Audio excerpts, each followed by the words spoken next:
going to say that again, and if y'all will stand with me.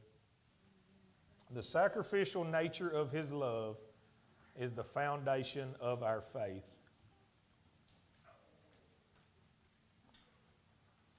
The sacrificial nature of His love is the foundation of our faith.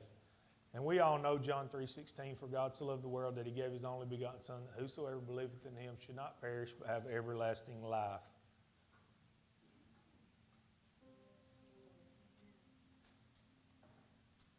I couldn't do that for y'all. Even though He told me I'd done the dumbest thing I ever done today, I still could not give Him up, my only Son, for anyone in this room. But that's what God did for you. He gave His only Son for you. He sent Him to die on a cross so that you could live this life. He paid the ultimate price for you because He loves you that much. In 1 Corinthians 13:13 it says, and now these three things remain, faith, hope, and love. But the greatest of these is love.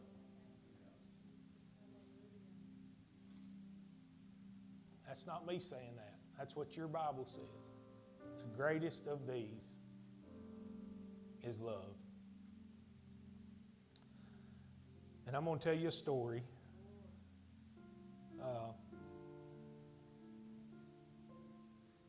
About my only daughter. Another one.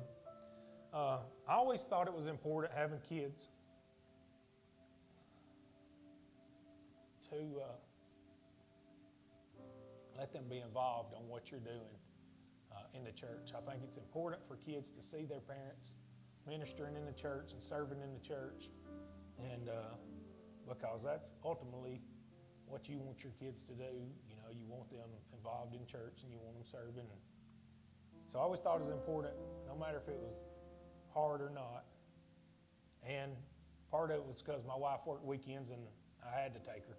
But Josie and Jaden would always pretty much go wherever we were going, a bit strung along, and do whatever we were doing outside the church, you know, outside the four walls as far as ministry goes. Well, in May of 2010, many of you may remember the flood in Nashville and Dixon County that wiped out Opry Mills and the whole deal, and there were boats floating down the interstate, and just how bad that was.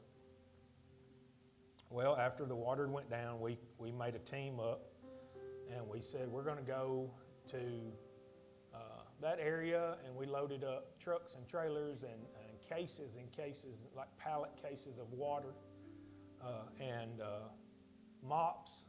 We had a bunch of mops donated, and we took wipes, and because you know when water comes through your house and leaves nothing, you just got to start somewhere cleaning up. So we took the things that we thought we should take, and we began to pass them out,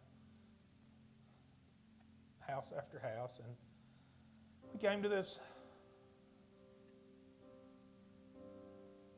one house, and we looked, and there was a creek behind it and a house set up on the hill. It's just an old shotgun house anyway. That's what most people would say, you know.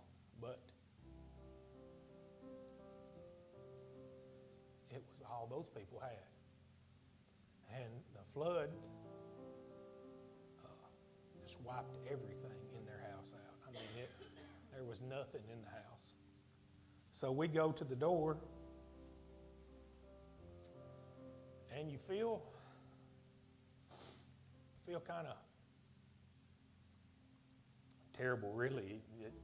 Somebody's lost everything, and you say, here's you a mop and a can of wipes. You know, do the best you can do, you know.